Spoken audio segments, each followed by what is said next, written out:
महाकुंभ भगदड़, अब तक 30 लोगों की हुई मौत, तकरीबन 5 दर्जन जख्मी जेर इलाज। हादसे के 18 घंटे बाद इंतजामिया की तस्दीक। मून अमावस्या के मौके पर प्रयागराज महाकुंभ के संगम इलाके में मंगल की देर शब पाकीज़ा गुस्ल करने के लिए बड़ी तादाद में अकीदतमंद पहुंचे थे और तभी भगदड़ मच गई।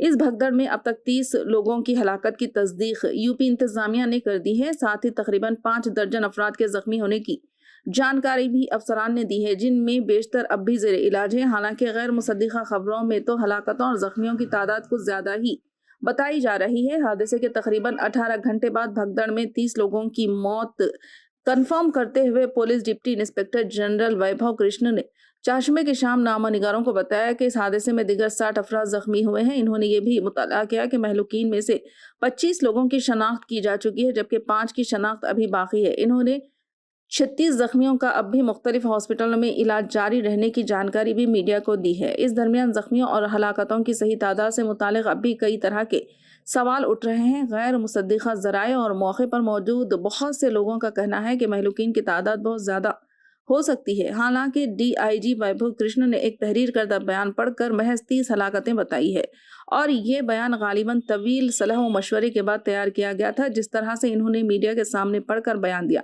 इससे जाहिर हो रहा था कि हकीकत वो जानते हैं, लेकिन पूरी बात बताते हुए झिझक रहे हैं।